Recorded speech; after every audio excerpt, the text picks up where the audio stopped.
Hello and welcome to ET Insight, where we get you a 360-degree view of the big picture in business and economy. I'm Sridhar Ramakrishnan. On the show today, why Indian family-run businesses are turning to professionals to carry them forward in an uncertain world.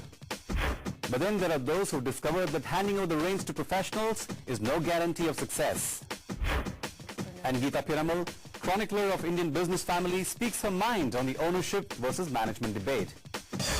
Our top story first. Ratan Tata and Narayan Murthy are looking for successors. One heads India's oldest and largest conglomerate, and the other is the poster boy of Indian IT. So who will replace these gentlemen? Well, Ratan Tata's list of successors includes a man from within the family, while Narayan Murthy is only looking at professionals. For long, ownership in India Inc. also meant management. But with businesses getting bigger and far more complex, the urge to separate ownership from management is getting stronger. Lakshmi Subramanian tells you why. It's been 2 decades since Ratan Tata came to head India's largest conglomerate, the Tata Group. It's been an extraordinary journey during which he aggressively turned a loose confederation of companies into one group, ventured into new age businesses like telecom and retail, took the Tata brand abroad, acquired iconic companies like Jaguar, Chorus, Tetley and Nat Steel,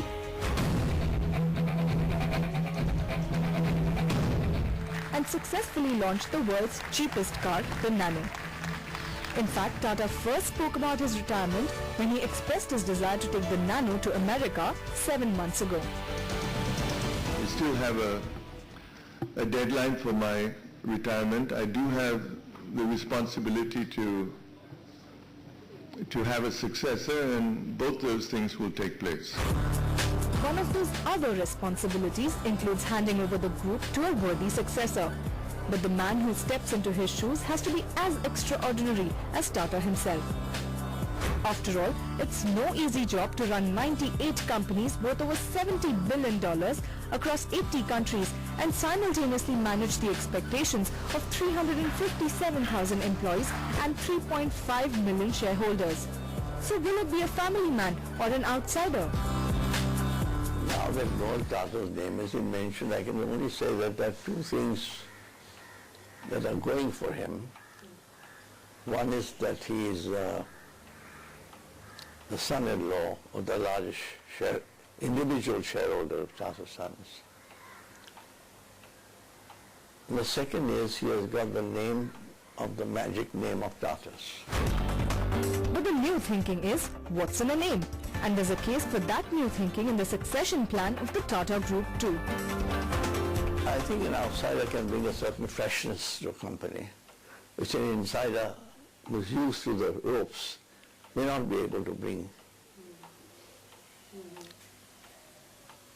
That may be one idea. Fresh mind, outside mind. And Ratan is a great believer in thinking afresh. The Nano is an example. I mean, who had thought of Nano? But he did. That fresh approach is what many Indian companies are seeking in their succession planning. Take for instance the case of IT giant Infosys. Founder and chairman N.R. Narayana Murthy wants to retire and is looking for a replacement. But his son Rohan is not the heir apparent, and nor is the child a family member of any of the company's founding members. Infosys has been the torchbearer for corporate governance in India and aims to keep the flame alive by appointing a successor in a democratic manner. Jeff Lehman is the chairman of the nominations committee, and he has a very clear charter, and certainly he and his committee will come out with a successor in time for in time so that I can retire on 20th August 2011. Infosys and Tata Group are not alone. As Indian companies grow and achieve global scale, they're slowly changing their mindsets as far as succession planning is concerned. We're looking at a whole range of issues. They're also looking at corporate governance not only at the company level, but a lot of families I know for a fact are looking at institutionalizing governance at the family level, because the two are very strongly connected and interrelated. They are institutionalizing, and I think that many of them are taking fairly bold and wise moves forward in terms of providing clarity for intergenerational succession. The quality of the management is becoming very important. So in this context, you realize that all the owners, just because you have inherited shares or just because you have started the business, may not have the capabilities, right mix of capabilities to build the business and make it successful over a period of time. Perhaps that's why the Singhs of Fortis roped in friend and CEO Sunil Godhwani to run Religare. In fact, elder brother Malvinder even stepped down as Religare's chairman. At the end of it, what does a promoter or board look at? It looks at oversight in terms of right governance and the fact that there should be value creation. I think there's absolute faith and confidence that they'll do a better job than us. Other business houses that are adopting that approach are the 113-year-old Godrej Group, which appoints non-family CEOs for each company, and the Wadia Group, where the two sons Ness and Jay represent the principal shareholders at their companies and leave day-to-day operations to professionals. In this particular case, I don't think either of them want to be managing specifically a business. What they want to be able to do is to appoint the right managers. And then as shareholders and stakeholders, hold those managers accountable for delivering a performance which enhances their value in their business and their wealth. It's not even necessary that one of my children has to take over. We have to decide within the family. And we'll make it publicly known as and when we need to. Ditto with India's largest retailing company, Future Group. It is widely speculated that Kishore Biyani's daughter Ashni will be taking over from him, but the lady in question says her role has already been cut out.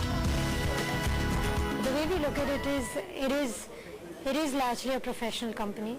The family is here to mentor, and that's going to be the role of the family in the way forward. That's in sharp contrast to Succession a decade ago when the family ruled it all.